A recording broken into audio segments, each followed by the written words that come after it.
Hello, I'm going to try doing a new way of doing these topics videos by using Zoom software to record myself. It might be a bit quicker and maybe more interesting for you.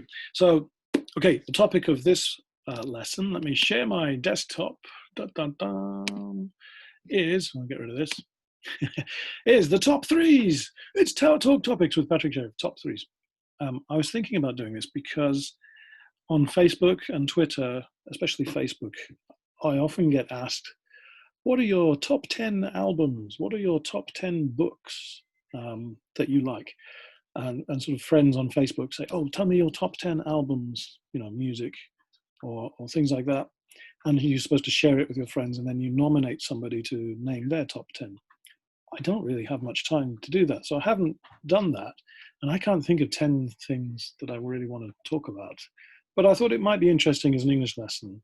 Let's not make it top 10. Let's make it top threes. Now, I've got here top threes. It says, what are your top three books? We're going to talk about what are the top three books, top three albums. Albums, do people even call them albums? CDs, music, or any pieces of music, if you like, classical. Yeah, that needs a bracket. Okay, and what are your top three pieces of art? That might be difficult to answer, but let's have a go. I'll show you mine. You can show me yours. Let's have a look. So, okay, we're sharing the screen. So I'm going to do the first one. This is my a top book. This is called The Catcher in the Rye by J.D. Salinger, and it was one of the first books. Well, not the first book, but yeah, I guess one of the first books I read all the way through by myself, and it's sort of the first adult book. It's really young fiction. But my mother loved this book and she gave it to me, and it's about a young man who doesn't lose his mind, but gets really annoyed with life. And it's all about coming of age, a teenager who's getting used to life. So this was very influential to me. I'm not sure, I haven't read it for ages, but I read it in university as well, and it was good. I don't know what it would be like now if I read it, but anyway, I recommend that if you're a young person or used to be a young person. They all used to be. Okay, the second one that was quite influential. Oh, here, can you see? It's called Slaughterhouse 5. Well, that's a very bad picture, you can't see. Slaughterhouse 5 by Kurt Vonnegut. That's his sketch that he did on the back of the book. And he's an American who was in the Second World War, and he was a prisoner of the Germans in Dresden, which was a city that was bombed by the British, actually. And everything was destroyed, but he survived. He was in a butcher's cellar, and he survived. All the bombs fell down, and he was underground. When he came out, there was nothing left. He wrote a novel about it. But what was amazing about this novel is it was quite funny. Reading this book made me realize you can be funny and about serious topics. It is possible. He's a very good writer. Kind of crazy. He goes backwards and forwards in time. It's kind of a science fiction book, but it's also true history. It's a very unusual book, very popular in the 1960s. Anyway, that's that one. I'm talking quickly because I've got lots to get through. Another influential book for me was this one by George Orwell. It's called Why I Write, and some essays that he wrote.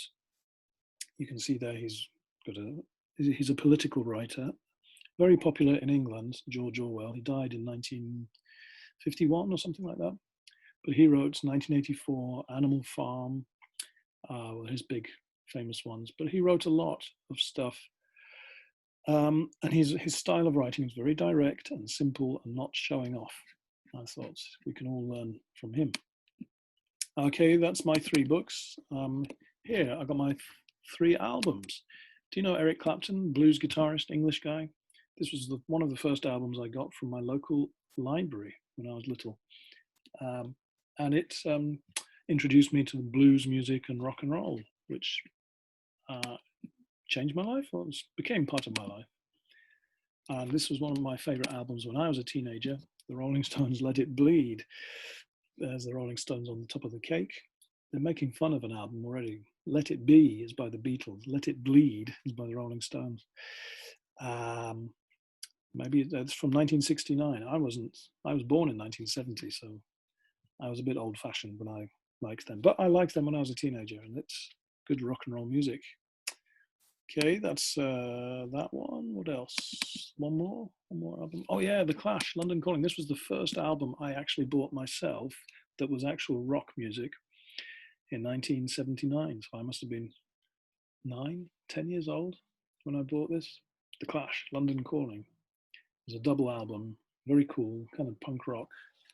And yeah, anyway, much too cool for me now.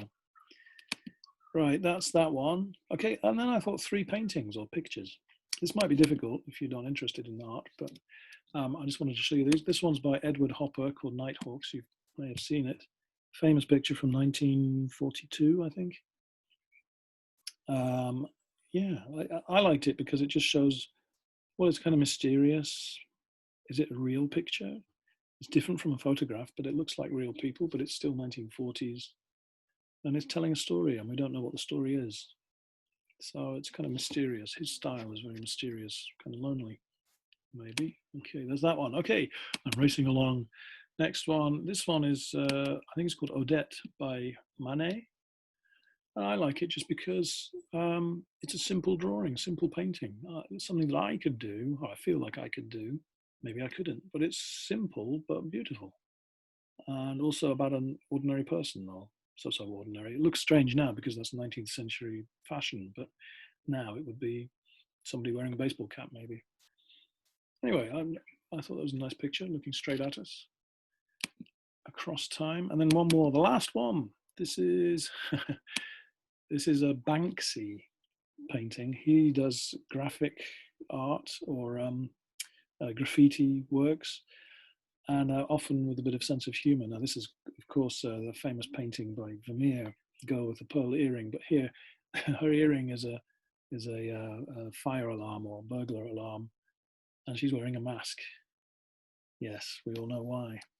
Anyway, that's what I've got. Let me stop sharing this and just have a look at my beautiful face. Oh, here we are. So I want to know, what are your 3 top ones? If I go back to my top 10, my list, hold on, topics list. So here we are, the top 3s. What are your top 3 books? Let me move it in here. What are your top 3 albums or pieces of music? And what are your top 3 pieces of art? Have a think about that. And we'll talk about it next time I see you. Okay, thanks. Bye.